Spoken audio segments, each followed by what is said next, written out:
మన supreme court chief justice BR Gavai పైన court room లోనే ఆయన మీదకు ఒక లాయరు షూ విసిరిగొట్టాడు. ఒక సిజేఐ మీద ఇట్లా చేయడం దేశంలోనే ఎప్పుడు జరగలేదు. ఇది ఎందుకు జరిగిందంటే మధ్యప్రదేశ్ లో 1000 years క్రితం కట్టిన ఒక విశ్వనాథ టెంపుల్లో ఒక విష్ణుమూర్తి విగ్రహం తలని తీసేశారు. అప్పట్లో ఔరంగజేబు గుడల మీద దండయాత్ర చేశాడంటారు కదా, ఆ టైంలోనే ఈ విగ్రహం కూడా ధ్వంసం జరిగిందంటారు.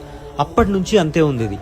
అయితే ఈ మధ్య కొందరు హిందుత్వవాదులు విష్ణుమూర్తిని అట్లా చూడలేకపోతున్నాము, ఏదైనా చెయ్యండి అని సుప్రీంకోర్టులో పబ్లిక్ ఇంట్రెస్ట్ పిటిషన్ వేశారు. అది సిజేఐ జస్టిస్ గవాయ్ బెంచ్ మీదకు వచ్చింది. అప్పుడు ఆయన ఆ పిటిషన్ కొట్టేశారు. పైగా ఏదో ఒకటి చేయమని వెళ్లి విగ్రహాన్ని అడగండి, మీరు విష్ణుమూర్తి మహాభక్తులు కదా అని కామెంట్స్ చేశారు. అయితే గవాయ్ గారు బౌద్ధుడు, ఇంకా దళితుడు కూడా. ఈ ఇష్యూ 2025 సెప్టెంబర్ లోనే జరిగింది. అప్పటి నుంచి సిజేఐ గారి పైన రాకేష్ కిషోర్ అనే 70 years old అడ్వకేట్ కోపంగా ఉన్నాడు. అందుకే సుప్రీంకోర్టులో ప్రొసీడింగ్స్ జరుగుతుండగానే తన షూని బయటికి తీసి జస్టిస్ గవాయ్ మీద విసిరిగొట్టాడు. సనాతన ధర్మానికి అవమానం జరిగితే ఊరుకోమని చెప్పి రాకేష్ గట్టిగా అరిచాడు ఆ టైంలో.